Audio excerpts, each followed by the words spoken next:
It's time once again for Brilliant Exchanges, a segment where we look at some beautiful knockouts from a legendary fighter, breaking down just how they pulled it off. Today, we look at the legendary Hitman, Thomas Hearns. The first knockout we're going to take a look at is Hearns' title defense against Pablo Baez. At the time, most boxing fans were eager to see Hearns square up against the exceptional Sugar Ray Leonard. And since Leonard was fighting on the same card that night and would be watching the Hitman's fight, Hearns most likely walked into the ring with two goals in mind: defend his belt and foreshadow things to come for the man with the golden touch. Hearns began by using his trademark flicker jab, snapping it out like a lion tamer's whip. The beauty of Hearns' jab was that it came from just about every angle. This allowed Hearns to capitalize on any specific opening in Baez's guard the moment it became available. These weren't power punches by any means, but they did soften Baez up, interrupt his rhythm, and move his guard exactly where Hearns wanted it. After 4 easy rounds, Hearns saw the perfect opportunity to put Baez down for good. Hearns flicked out his jab per usual, only this time, Baez began to set up a counter jab by lowering his lead hand. Hearns jumped at this opportunity, snapping out a back fist-like jab over Baez's lowered lead arm. He next followed up with a second jab to Baez's rear guarding hand. Although it didn't achieve much in this instance, jabbing the rear guarding hand is an incredibly useful tool, as it could knock away the opponent's guard to clear a path, or jam any potential rear hand counters. With a wide open target, Hearns fired his powerful chopping right and sent Baez crashing into the ropes. Once Baez was hurt, Hearns got to work ensuring he got to head home early.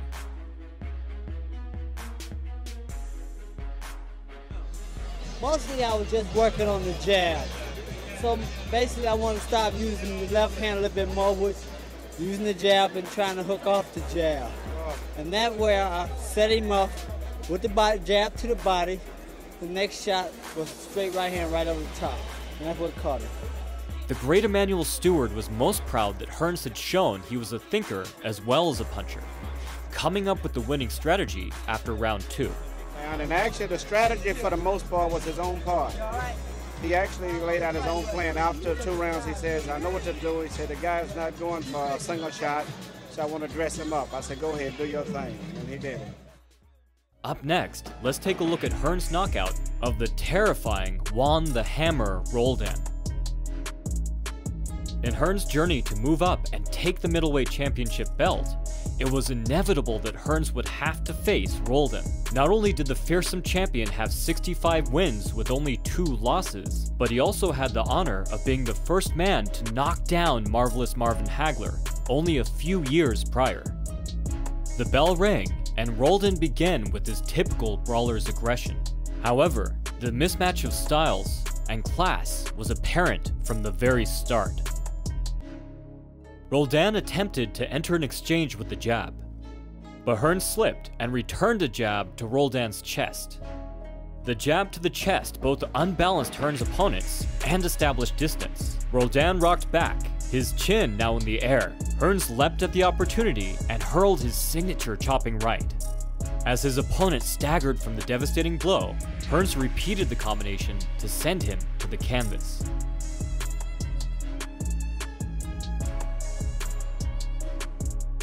Roldan managed to survive the count, and barely made it through the rest of round 1.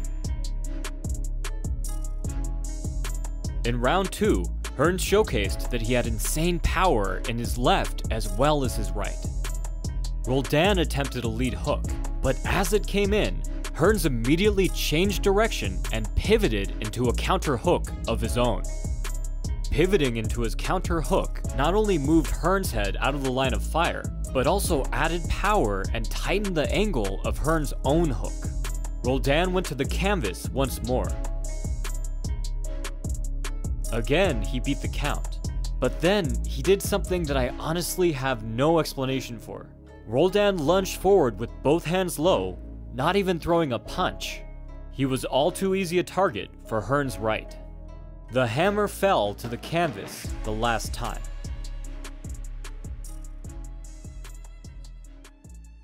Up next is a knockout that would have ended most fighters' careers. Fortunately, Hearns' opponent was a fighter you may have heard of, Roberto Duran. If you haven't heard of Duran, I feel the need to tell you that he was ultimately okay and went on to fight for many more years, achieving several incredible victories.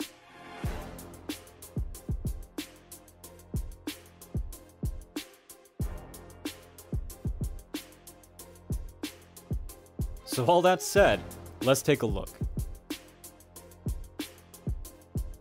The Hands of Stone style relied heavily on his highly active guard. While this type of guard comes with several advantages, the downside is that it requires accurately predicting specific punches and reacting appropriately before they have a chance to land. As we've seen before, the way that Hearns punched low and looped his shots made his strikes very hard to predict. In round 1, Duran lowered his hands to parry Hearns' 1-2 combination, but he probably didn't realize that Hearns meant to change levels, because Duran blocked the jab to the body, but Hearns' cross to the head landed spot on. Duran went down hard. But fortunately, he also had a chin of stone. But Hearns threw a flurry of punches, overwhelming him near the end of the round. Duran was actually forced through the ropes, but he fought his way off and attempted to jump into a lead hook. It was then that Hearns caught him with a powerful body shot that sent Duran flying. He landed hard on his side, but through sheer grit and willpower, got to his feet to beat the count. Despite that willpower, in the second round, Duran fell prey to the same combination that dropped him in the first.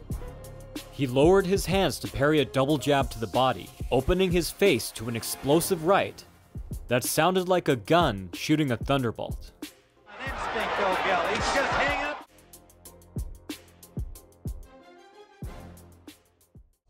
Alright, we'll end by looking at the knockout of the then undefeated champion, James Schuler.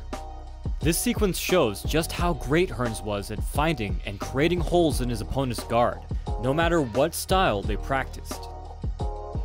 Schuler's guard for this fight combined a high lead hand and an active rear hand cross block. And this allowed him to defend against Hearns' favorite chopping right thrown over the opponent's shoulder. When it became obvious that Hearns couldn't punch around Schuler's guard, he decided to take a different route. Hearns instead used his jab to knock Schuler's lead hand out of the way, then slipped deep inside to create a direct line of fire down the middle to land his right straight.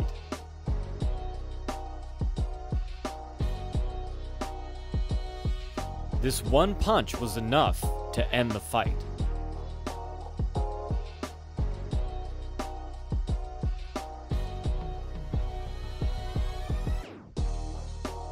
Like a master craftsman, Hearns demonstrated the art you can create with only a handful of basic tools, so long as you use them creatively. While there are literally dozens of examples of Hearns' technical genius, I hope these 4 will inspire you to create your own brilliant exchanges. For more information on how the greats like Hearns developed and set up knockout punches, check out my books on power, footwork, and defense, linked in the description below. From the Modern Martial Artist, this has been David Christian, wishing you happy training.